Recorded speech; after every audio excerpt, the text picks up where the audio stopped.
Hey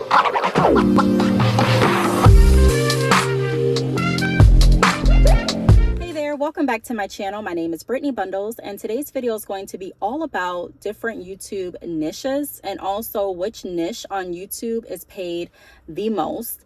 I'm going to be giving you all all of these figures are going to be like a roundabout because you're not going to be able to get the exact figure. I don't believe. I think all of these are guesstimates, but they're really good guesstimates because I did check my channel based on the niche that my channel is in, and it's pretty accurate. Also, I've done some research and I've watched some other YouTube videos. I've listened to some other podcasts and also pulled up some blogs, and they all have around the same concept as far as what tiers are paid what. So if you are interested in this video, if you're someone that's like, hey, I just started my YouTube channel, or I'm thinking about starting my YouTube channel, but I don't know what I want to talk about. If you are wanting to earn revenue on this channel, I think this is going to be very beneficial for you. That way, you know if the niche that you're going into is going to be one of the higher paying ones or not. Also on this channel, I do want to let you all know I have tons of videos, over 1,000 videos. I produce a lot of business content. So if you're interested in learning more ways on generating money through YouTube and just generating money on the go, like mobile money, being able to make money from wherever you are, be sure to subscribe to this channel and then also enroll in my email mailing list. I will have a link down below to enroll in my email mailing list. In order to do so, you're going to click the link, go to my website, and then scroll just a little bit, and you'll see a section where you can type in your email address. Type in your email address, and you'll get information sent to your inbox going over different business tips and tricks and different affiliate links that have really helped and worked for me. I'm all about empowering people through entrepreneurship. So if this is something you're interested in, this content in general, be sure to subscribe and turn your post notifications on, because I'm also going to be dropping a video every single day this month and you don't want to miss out on them. So without further ado, we're going to get right into it. Now, the article that I'm going to be sharing with you all is from TubeBuddy. Now, I do use TubeBuddy. This is not a sponsored video. I've been using TubeBuddy for some months now. I have two channels and I use TubeBuddy on my main channel, which is this one. And TubeBuddy really helps me with title generation. So when I record my videos, I typically know what I want to talk about already.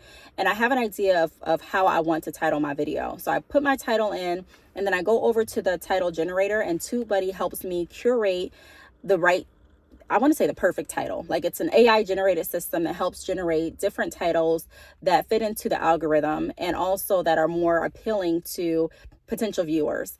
And so it has helped me get more views on my videos. Also, TubeBuddy helps with my different tags that I put under my videos. Sometimes it can be challenging to think of like what tags to put under your videos and how many tags, you want to put under there. And it could be a lot, especially when you have a lot of other things going. So TubeBuddy also helps with the tags. Now, there's a lot of different features and different plans that you can sign up for. I'm not going to get too in depth because this video really isn't about that. I just wanted to let you all know, because I'm going to be reading from the TubeBuddy article, that it's a really good service and I use it myself. If you are interested in trying out TubeBuddy, I will have a link down below. So without further ado, I do want to address this first. Not every YouTuber is paid the same amount. Okay, we already know that, right? But I think there's a misconception that YouTube pays everyone similar to the same amount based on views. That is not true at all. I found this out a few years back when I was comparing my channel to one of my friend's channels, and my friend had more views than me on a lot of different videos, but was paid less. And we were sitting here scratching our head like, how the heck is that happening? Like, how am I getting less views but getting paid more? And it wasn't until recently that I really started diving into the CPM, the YouTube metrics, how YouTube even pays out for Google AdSense. Until I really started diving in and doing more research, I really didn't understand. Like, I was just like, YouTube is just not stable, which it's not going to be every single month. It's not consistent, I should say, every single month. But it can be if you know the right formula to implement to your channel for your goals. And so I'm all about being able to earn more money and drive your businesses. So I'm like, you know what, this weekend I'm going to sit down and actually figure out what plan I need to put in place for my YouTube channel. Now, when I first started YouTube, I knew that my channel, like, I was putting out videos and I was getting different views. Like, one video would maybe get like 50 views, another video may get like 500. And I'm talking about initially, like when I put it out the first few days. And then another video may actually get a couple thousand. And so I was just getting a gauge for how the viewership worked, and everything plays into it as far as like your thumbnails, what time you post, where you're sharing your videos after you post them. Like, are you sharing them on Facebook? Are you sharing them in your blog? I mean, all that stuff matters. But I was able to see that my views were fluctuating. So I came up with an idea early on to post a lot of content, because I'm like, even for the videos that have low views, if I post a lot of content that people are interested in, then I will still be able to make the YouTube monetization program partnership a lot quicker. Than if I was just not posting as much and I was still getting those videos with like 50 views or 20 views. And then also I'd be able to maximize my earning potential. So that's what I do. All of the small channels out there, if you are getting lower views when you first post a video, keep posting a lot of content so that you build up a bank in essence. And then even when you're posting a video for that day and you may get 20 views, or even for that week, and every video is like around 100 or maybe lower views, you still have videos from years ago that people are watching, and you can still generate a lot of views, because YouTube pays on the views. Like the ads, it's correlated with your views and also the ads. So your CPM, you want to make sure you know what that is. Not all CPMs are the same, obviously, and YouTube doesn't bill every channel the same, like I mentioned before. So I'm going to pull up this blog from TubeBuddy. If you want to read the blog yourself, you can definitely do so. It's called 15 Most Profitable YouTube Niches. And I also did some research outside of TubeBuddy. Like I Googled, I watched a couple YouTube videos, and what else did I do? I think I even tuned into a podcast, but the podcast was on YouTube. So I guess I can just say I watched some videos and I also researched it online. And what TubeBuddy has outlined is pretty streamlined to what I've seen, and also to my channel. So the first niche that they have, top earning niches. First one is making money online. So coming in hot with a CPM of $13.52 is content surrounding strategies for making money online. I can let you all know that my CPM currently is higher than that. So I agree. When you talk about making money, earning money, different affiliate links, side hustles, when you film yourself doing like door dashing, grocery deliveries, whatever you're doing to earn money, and you're talking about that can definitely, starting a business, that can boost your CPM. And so it's cost per thousand.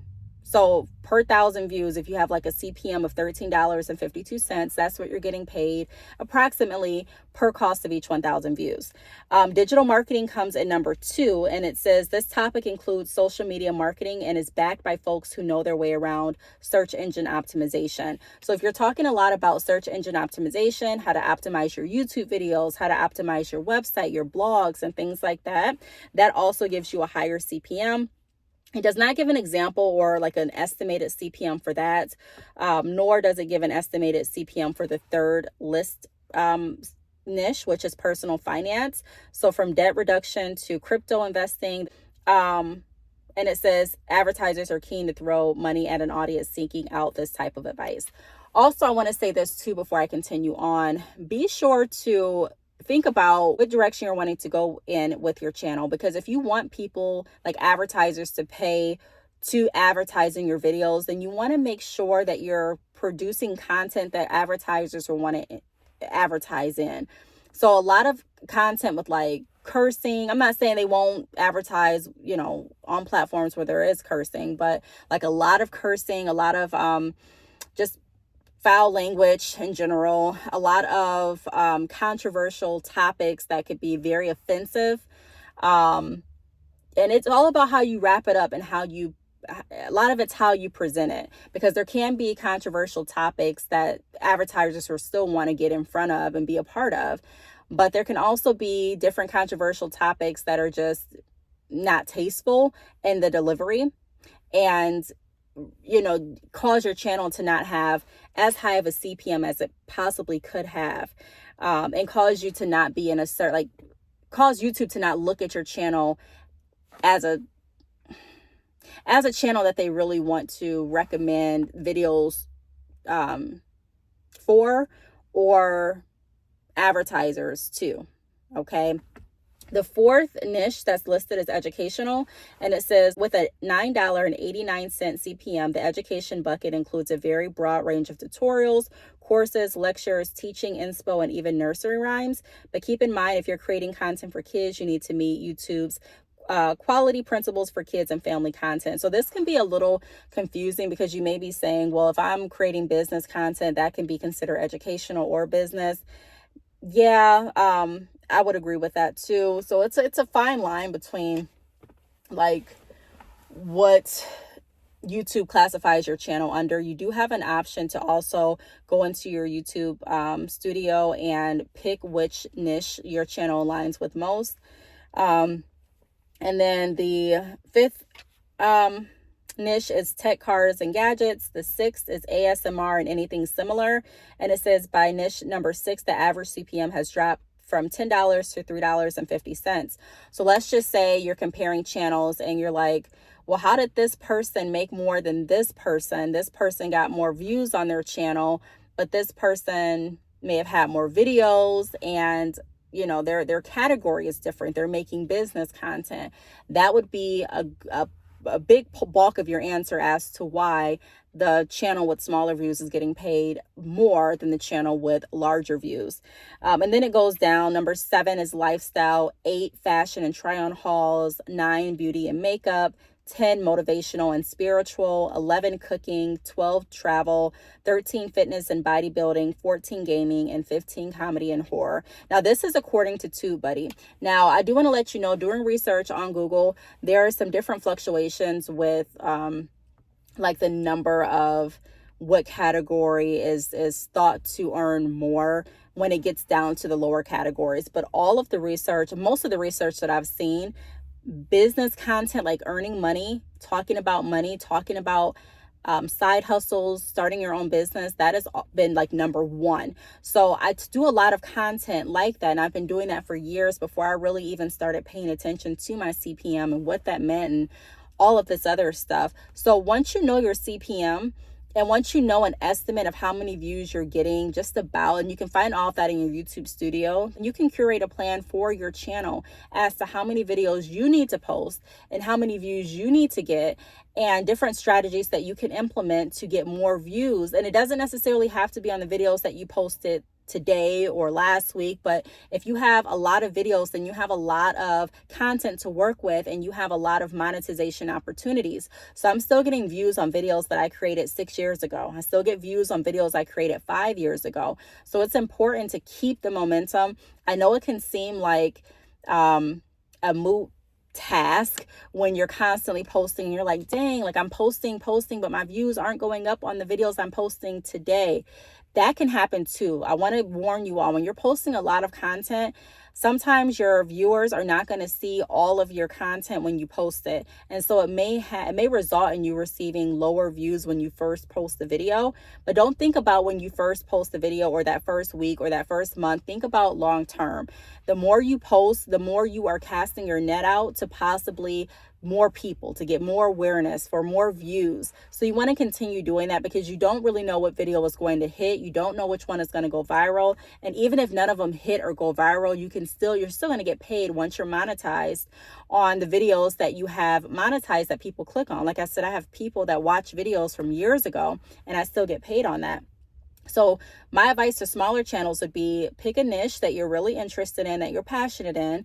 If you're wanting to earn money, you don't necessarily have to decide to talk about business if that's not something you're passionate about. But I would try to pick a niche that could earn more money through YouTube, and then also something that you're interested in. And then have another channel too for different types of niches. Because one thing that I did is I put all of my videos on one channel, and that's cool, and it was fun, and I did get a lot of subscribers quicker doing it that way. And I feel like I did get more views on certain videos, doing like my unboxings, my nail videos, my hair videos, my story times, my girl talks, my business content, all of this was on here, my motivational videos, and it's still on here. But the risk that you run with that is the algorithm not really understanding what niche your channel is in, and really not paying you as high as you potentially could get paid.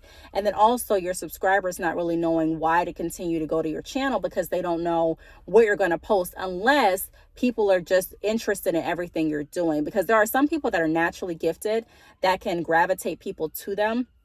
And I'm sorry if you can hear the siren. I'm in my car and there's a siren riding past, but there are some people that can naturally gravitate people to them, to the point that everything they do is pretty much interesting. They can sit in the car and eat and it's really interesting. They can do a vlog at home cleaning up and it's interesting. Some people just are really, really creative like that, and they have that skill. But a lot of people don't have that, and so it can turn a lot of viewers off if you're just posting random content just to get exposure. It is going to take some time to really sit down and plan what you want to record, and that's why I created a second channel too, because I really want to clean up my channel. But it is difficult, especially when like if you're in my position where you've grown your channel through so many different types of videos, and then you have companies reaching out wanting you to do certain videos. Like I recently did an unboxing on a phone case. Well, I'm talking about business content. And so I'm like, I would love to put that video on my second channel, where I do unboxings and girl talks and mukbangs, and that channel is still like a lot of just different stuff. So I may even have to go back and tweak that channel too. But I have more subscribers on this channel. So when you're negotiating different sponsor deals, a lot of times you'll have more of a negotiation leverage when you're negotiating a channel with higher subscribers and also more views in general. Like on this channel, I have over 1 million views. On my other channel, I don't. So not yet. So I just wanted to put that out there. Those are the niche categories that TubeBuddy lists. And like I said, it's pretty much aligned with a lot of information. Like if you Google right now, and I'm gonna do it, why not? What are the highest paying YouTube niches? Okay, so this has on here personal finance #1. So this niche is profitable because advertisers are willing to pay high CPMs to reach potential customers. Finance YouTubers can create content about budgeting, investing, and financial education. And that can go into, like I said, just earning money, creating content, talking about side hustles, how to start your online business financing, just anything when it comes to money. And then it lists travel, and then it goes into like legal and insurance advice, technology reviews, fitness and health. So again, even with this, like fitness and health was kind of toward the bottom. Not to say that you can't make money on YouTube having a fitness and health channel, because people do it all the time. I'm just wanting to share with you all an idea of what niches pay higher, pay more. But it doesn't matter what niche you choose, you can always create a plan. Once you know your CPM, like for that month, I go by the month.